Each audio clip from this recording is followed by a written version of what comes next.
UNFPA यानी United Nations population fund और international institute for population sciences यानी आईआईपीएस ने इंडिया एजिंग रिपोर्ट 2023 जारी की है। यह रिपोर्ट दो बातों को उजागर करती है। पहला, देश के बुजुर्गों का सोशियो इकोनॉमिक स्टेटस और दूसरा, भारत में बुजुर्ग आबादी की तरफ हो रहे डेमोग्राफिक शिफ्ट को। फिलहाल भारत अपनी युवा और प्रोडक्टिव आबादी के डेमोग्राफिक डिविडेंड की बात करता है, जिसे दुनिया मानती भी है, लेकिन रिपोर्ट बताती है कि भारत में जवानों के ये दिन बहुत तेजी से बदल रहे हैं।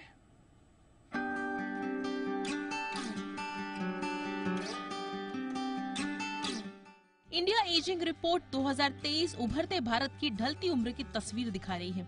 यानी जब भारत आजादी के 100 साल का जश्न मना रहा होगा, उस वक्त देश में बुजुर्गों यानी 60 साल की उम्र से ज्यादा वाले लोगों की संख्या भी आज के मुकाबले दोगुनी हो चुकी होगी। आइए देखते हैं क्या कह रही है संयुक्त राष्ट्र जनसंख्या कोष की रिपोर्ट। रिपोर्ट बताती है कि 2050 तक बुजुर्गों की संख्या कुल जनसंख्या का 20.8% होने की संभावना है।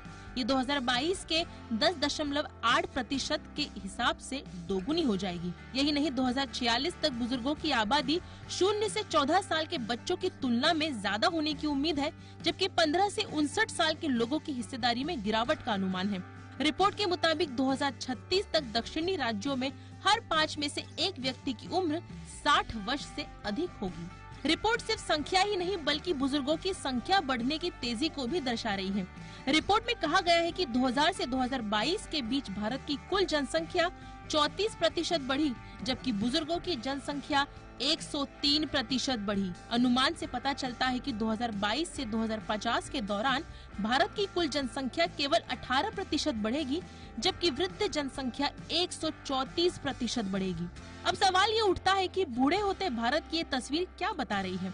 यूएनएफपीए की रिपोर्ट सिफारिश करती है कि वृद्धावस्था देखभाल में सुधार किया जाए और सरकार के साथ साथ दूसरे प्रयासों से बुजुर्ग आबादी के स्वास्थ्य, वित्तीय सशक्तिकरण और कैपेसिटी बिल्डिंग की जरूरतों को पूरा करने के लिए योजनाएं और नीतियां लेकर आए। अगर ऐसा नहीं हुआ तो भारत विकसित होने से पहले ही कहीं बुजुर्ग न हो जाए।